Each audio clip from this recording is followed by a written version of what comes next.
And we're going to switch over to an author. And actually, I have a book that he was on before. It's called TR's Last War. And that certainly was all about Roosevelt. But it was Teddy. Teddy. We're going to be talking about Franklin now. That's right. Was he a relative?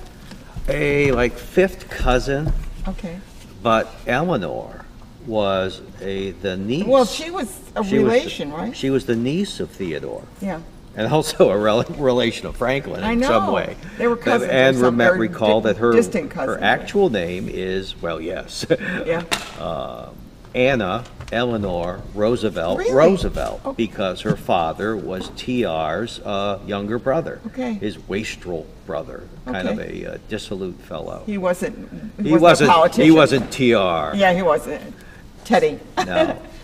So okay, and so the book you wrote today is about Franklin, right? It's about Franklin. I can't get away from these Roosevelts. Well, because they're a force. They were a force. They were. And if you're doing basically the first half or so of the 20th century American political history, they're pretty much it. Well, he was a president. As a matter of fact, I think I pulled up, you saw the screen that I pulled up, that he was president for 12 years. 12 years, four Is that when they elections. changed the law? They changed the law, yes. Different political parties make different rules. So Franklin Roosevelt is elected 4 times, and then the Republicans take power in the House of Representatives with a big majority in 1946, and they pass a constitutional amendment where you can't do that anymore, unless you're Harry Truman, who you're grandfathered. But Harry Truman, not too popular in 52, and we end up with Ike.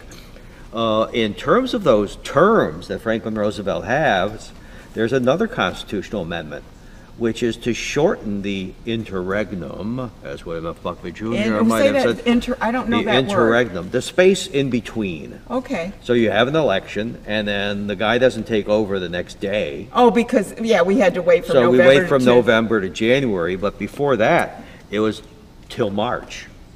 Oh, I think I remember hearing that, yeah. And aside from that just being a long time anyway. Well, there's a transition, but you can do the transition. You can do it quicker than that. Yeah. And we had this thing in if you have the cooperation. Depression, waiting to get rid of Herbert Hoover. So it's like, we really need to kick this up and get it going. So his first term is actually shorter. It's not a 4-year term. Okay. Trivia question. Okay, that's good to know. I mean, really, because then he started in March the first time. He starts in March, and then he starts again in January. Okay. Yeah. Now, one thing about Roosevelt that we kind of don't, and I don't know if everybody knows, he was influential with Social Security. Yes. And yet we think it's been there ever, but it hasn't. No, it's passed around 1935. They don't start collecting the taxes until after the 1936 election. Okay. And people don't start collecting until 1940. Okay, 4 years. All right, yeah. And then there's actually a lot of people not covered. A lot of like the politicians. Well, a lot of blacks were not covered, and that was a complaint. What? Yes. Well, 3 reasons. One, a lot of them were unemployed or on relief, more so than the white population. The second thing is agricultural workers were not covered. So and a lot of blacks were still in the South. You paid taxes though? Well, you didn't pay the tax. You just weren't part of the program. Oh, you weren't part of the program, so therefore they didn't take anything out. They didn't take out, so you're just not covered. And then the third group was domestic workers. Remember that there were still a lot more domestic before everyone had an appliance to do everything. The blacks were in those positions. That's right. Okay. So they were not covered in a lot of categories, and there was a complaint from the black community on that. Yeah. But they did receive a lot of projects, public housing projects, all sorts of things, literacy projects under the New Deal, and that's when. Now, in 1932, there's 3 groups of people still voting for Herbert Hoover. Okay? Yeah, people with money. One is people with money, which is a lot smaller group than was in 1928. Yeah. People in the kind of New England through upstate New York and into maybe Ohio. The Northeast was still... Was for Hoover? For Hoover, oh, yes. Really? Yeah. The Northeast was more conservative. The West was kind of radical and, Boy, have things changed. Yes, the Northeast was the conservative area. And the third group was blacks. They continued to vote for Herbert Hoover. Well, they've been voting. Was that the two chickens in every pot? Was he the No, it was that. Who was the two chickens in every pot? That was Hoover. That was Hoover, yeah. But they didn't get any chickens or No. any pots or anything. But they did.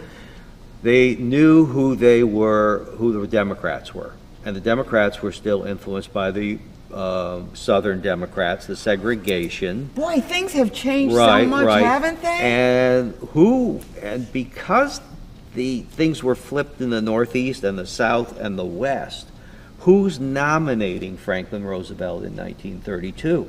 It's not the Northeast. Really? It's the West and the South.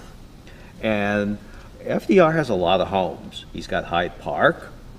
He's got a townhouse in New York City on the Upper East Side.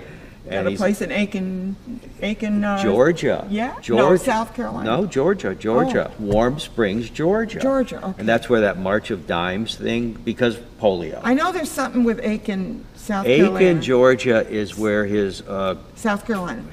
South Carolina, where his girlfriend was living. That's it, because I have a relative that lives in Aiken, That's and they right. told me all about that. Yes. See, I knew that. And that's why Eleanor was never too crazy about Franklin after about 1917. Yeah. And Lucy Mercer Rutherford. Lucy Mercer, that was it. Was actually with Franklin Roosevelt at Warm Springs when he keels over, Yeah. and Eleanor was not. So it's a very complex marriage. It is complex, but she was a force within herself. She's a force within herself. She is the shall we say, the leg man or the late woman who's going out and checking things out for FDR, because he can't travel easily. Well, and they tried to, in photographing him, they used to try to do it from the waist up because they didn't want to underscore the fact that he had polio. You'd see him standing up, but he'd be with a cane. With a cane or, he'd always be hanging onto somebody's yeah. arm, okay? If his car would pull up to a town, there was like a special little platform where he could stand up in the car and not get out. And he would probably drive up to a little ramp in the middle of the street. But people did not see that. Well, they didn't do a lot of photography. People thought it wasn't as bad as it was, but it was bad. Yeah. It was bad. You have to give him credit for so dealing with that. Your book deals with the entire spectrum of 1935? No, well, 35, 36, when things are gearing up and people aren't sure. You know, politics moves in cycles. So when you're hot, and when you're not, you're not. And when he takes office, the economy comes up pretty strongly. Then there's a bit of a recession.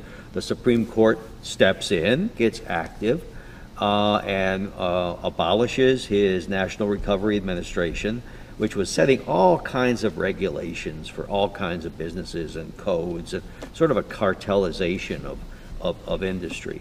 I mean, it would tell you how much you could press a shirt for, or a pair of pants. Oh, really? Yeah. Okay. Or how it happened in the Supreme Court is we had an owl on the show. So you were, if you were buying a live chicken from somebody went in and bought a chicken in Brooklyn from the Schechter brothers, and the rule said you couldn't pick out the chicken you wanted. I know, it's crazy. And that one got abolished. And it got abolished, and also the Agricultural Administration, Adjustment Administration, which was lowering production. People are starving in the Depression, but they're cutting back on food production to jack the prices up for the farmers, and that gets knocked out too. Yeah. I mean, so I mean, you understand how these things got put in place, but they don't work. They don't work. I mean, they meant well, but the unintended trying to help the consequences. farmers, but right. it injured. Right. Yeah. And the city people aren't awash in money at that point either. So in 1935, his approval rating is way up high. And at the beginning of 36, they asked the same question: do you like the New Deal? People, not so much. The Literary Digest projects a big Landon victory, Republican victory in that year, and everyone goes, you know, now historically that was terrible, and the magazine goes out of business because of that. But in the middle of the year, George Gallup pollster we all know to Yeah, this day. Gallup polls. Scientific polling, because polling is Well, never it's still wrong. sampling. It's still sampling. It's still like listening to the weather report. Yeah. Okay. He says at one point that Landon's going to take the Electoral College, and he says this is going to be the closest election of our century. And as we know, it's not. Roosevelt, Jim Farley, his campaign manager, says it's going to be 46 out of 48 states, and it is exactly that.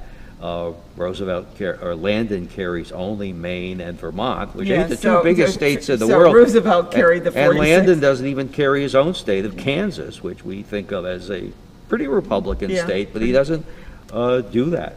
So it is a great upstate, and a lot of people are worried about how it's going to be in the Democratic Party. Yeah. And he does strange things. Like after the nomination, he gets on his yacht and just goes out into the middle of the not in the middle of North Atlantic, but into the North Atlantic offshore Campobello, and is isolated for a week or two. I mean, he spends a lot of time on boats. Well, he likes boats. And isolated from people. Yeah. But he's also meeting with people constantly in 15-minute chunks. But they didn't have cell phones. They didn't have internet. It's like, everyone had to come in and troop in and see him. And just about everybody leaves, at first anyway, thinking, FDR agrees with me. Okay? So he knew how to make it a win-win situation. Right. But after a while, now when somebody's on the skids in politics, all of his old friends will turn on him. You see how many, I mean, he's never on the skids, okay? He's still president in 1945.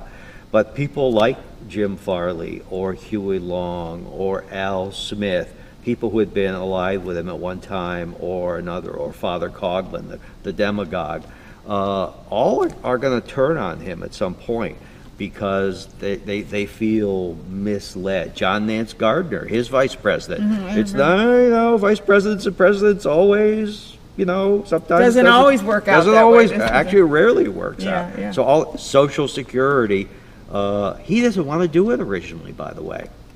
He gives a speech there, and he corrects Harry Hopkins, his big advisor, who wants to go for old age pensions. He says, no, that's not the deal. We want unemployment insurance first. But out on the West Coast, there's a big push for a really unfunded plan, a economically bad plan, which Roosevelt hates. And to stop this plan from getting traction, that's when Roosevelt puts in the Social Security plan. Well, you're going to find out all about that. When is your book going to be released? September 13th. Okay. Yes, we have a copy here. Okay, good. They just came in to me, but not available in any store at this point. But you will. I mean, anyone who's a historian, this is the book they need to read. Yeah, this is like my other ones, like you said. Are you going to be on C-SPAN? I hope to be, but one never knows until the last minute. Yes, I know. He's usually on for C-SPAN. Yeah, they've been good to me. They've been good to me, but you don't hear well in advance. Yeah. Thank you so much for being here, David. Unlike your program. And thank you so much for bringing life to history. Thank you. Yeah, that's important. Yes. Yeah, thank you so much. Bye-bye.